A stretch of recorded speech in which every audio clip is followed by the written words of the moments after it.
Well, hi everybody, it's Bill from Today in Iowa. We're going to take the Tarter landscape rake out today. There's just a reminder that I did purchase a 6-foot landscape rake, and it weighs about 215 pounds. This is the parking lot area that I just recently had brought some gravel in and had the boulder demoed out of there. We brought a jackhammer in on an excavator and took some of that out. But before I did that, I took the rake out and spruced up the gravel. It was all compacted, and the tractor and the rake here did a real nice job of bringing that back up and kind of bringing new life to that gravel.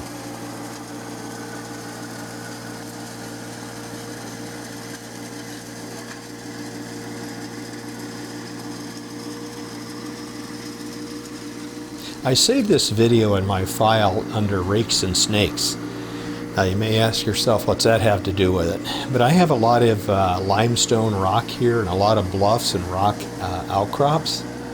And backing up into the weeds here as I'm doing and starting to pull out some of these rock stones in that, I don't want to put my hands in there. My wife was bit by a little snake here a while back. It was non-poisonous and didn't turn out to be a big deal. But I've got a lot of brown snakes here. They're also known as decay snakes. And they eat slugs and small salamanders and soft-bodied grubs and beetles. So we coexist here. As long as they don't spook me or jump out at me, they can stay here, and we both get along just fine. So that works out well. So that's really an advantage of having this landscape rake and being able to back up into that weeds and stone and rock and moist areas and pull all that stuff out of there in that wet wood and not be surprised by anything. Here's a couple photos of what I've been talking about. These things, they mimic rattlesnakes, and at first glance they kind of appear to be that, but they're not. They're just a brown snake. And there's one in somebody's hand. That's not my hand. And just put it in perspective. I've seen them grow 12, 14 inches long, and they'll typically get the size of your little finger. And I've seen them as big as your index finger, but again, we all kind of get along. If you take a look there to the left, you'll see that light colored boulder. Now that is the area that I chipped away with that jackhammer that I brought in the previous video. And so that gave me a lot more space there in that parking area. I think you'll have to agree the rake's really working well at pulling out clumps of stone and rotten wood and a lot of other things that have just accumulated there over the years.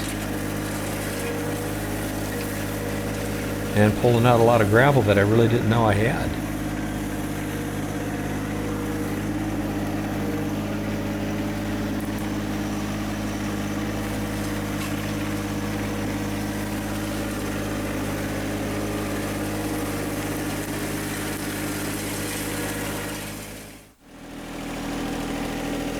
So with everything pulled out away from the hillside, I just hopped off the tractor, reversed the blade, and now we're going to take it and push all that debris and stone back and off the hillside there.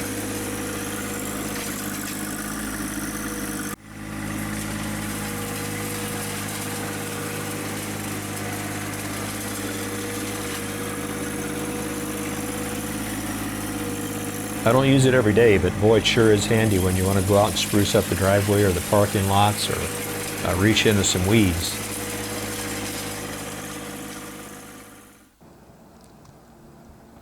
I'm really happy with the way the rock rake spruced up this small parking area that I have. I didn't realize I had this much gravel back here, but it brought it back to the top, made it very usable again. And really did a nice job.